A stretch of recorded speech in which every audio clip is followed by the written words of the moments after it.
PoE extender បាទ outdoor waterproof បាទអញ្ចឹងនេះគឺយើងប្រើវាសម្រាប់បំបែកអញ្ចឹងចេញពី switch មកយើងចង់ទៅ3កាមេរ៉ាដោយប្រើខ្សែតែមួយគឺយើងបំបែកនិយាយរំលក្ខណៈវាដូច switch ដែរប៉ុន្តែនេះគេហៅថា split វិញវាអត់មាន function បែប logical សម្រាប់ដំណើរការជា switch ទេតែវាជាការបំបែកវិញបាទខ្ញុំឃើញរូបភាពនេះអញ្ចឹងតោះផ្ទាល់ដែរបាទសម្រាប់យើងពិបាករត់ខ្សែគឺយើងប្រើវាគឺល្អតែបាទគុណភាពល្អបាទបាទអញ្ចឹង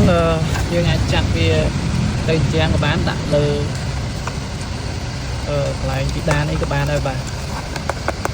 លើនេះចាប់ទាញមកបាទខោដៃមកព្រៀងរៀងបាទ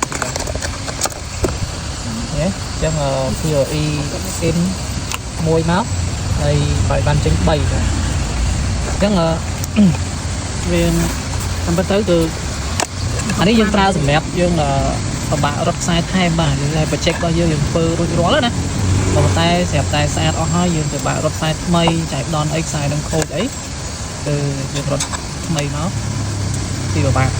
ញ្ចឹងជំទាវយើងប្រើ PoE extender ដើម្បីជំនួយបាទហើយឃើញថាគុណភាពវាល្អដំណើរការបានជាប់បានយូរបាទអត់មានបញ្ហាទេបាទ